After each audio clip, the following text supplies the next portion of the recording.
Hi అండి. అందరికీ నమస్కారం. ఇప్పుడిప్పుడే మరొక లేటెస్ట్ బ్రేకింగ్ న్యూస్ అప్డేట్ అయితే రావడం జరిగింది.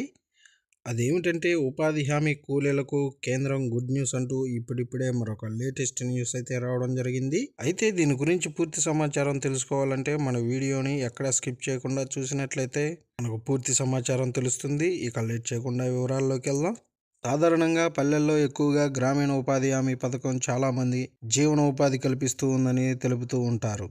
అయితే ఇప్పుడు తాజాగా ఎన్డీఏ ప్రభుత్వం వీరికి ఒక తీపి కబురుని తెలిపింది. ఇకపైన ఉపాధి హామీ పథకాన్ని చాలా పకడ్బందీగా అమలు చేయాలి అంటూ తెలియజేయడమే కాకుండా కూలీల వేతనాన్ని కూడా పెంచడం జరిగిందట. ఇప్పుడు 263 నుంచి 300 రూపాయలకు పెంచుతూ సరికొత్త ఉత్తర్వులను జారీ చేసింది. అలాగే బోగస్ మాస్టర్లు సైతం అడ్డుకట్ట వేయడంతో పాటుగా పని వేళలో కూడా మార్పులు చేసే విధంగా చేయబోతున్నారట. ప్రస్తుతం అయితే ఉపాధి హామీ పథకం కింద పనిచేస్తున్న కూలీలు 4 గంటల పాటు పనిచేస్తున్నారు. ఇప్పుడు వీరికి మరొక గంట పెంచేలా చూడాలని ప్రభుత్వం కూడా సూచిస్తుందట. ఉపాధి సిబ్బంది, ఏపీడీఈలు, ఏపీఓలు, ఎంపీడీఓలు సైతం రోజు ఖచ్చితంగా మాస్టర్లను తనిఖీ చేయాల్సి ఉంటుందని తెలియజేస్తున్నారు.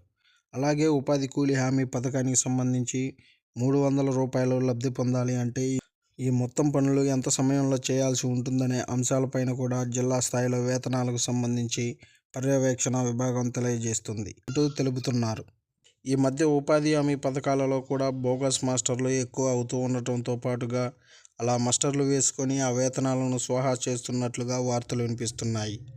దీంతో ఇలాంటి పనులు చేయకుండా విజిలెన్స్ అధికారులు స్వయంగా పర్యవేక్షణ చేస్తూ ఉండాలని తెలుపుతున్నారు. ఇక ఉపాధి కూలీల కనీస వేతనం పెరగడానికి ప్రభుత్వం పలు రకాల నిబంధనలను పెట్టిందట. ముందుగా నేల అంచనాలను కూలీలు పనిచేయటానికి సరిపడా అనుగుణంగా ఉండేలా ప్రదేశాలలో తీసుకోవాలని, పనివేళలో మార్పులు చేయాలని, అలాగే కూలీలు పనిచేసిన తర్వాత కొలతలు పారదర్శకంగానే లెక్కించాలని, వేతనాల రసీదు కూడా ఖచ్చితంగా ఇవ్వాలని తెలిపారు. ఇక మీదట 4 గంటల పనిని 5 గంటల పాటు చేయాల్సి ఉంటుందంటూ తెలుపుతున్నారు.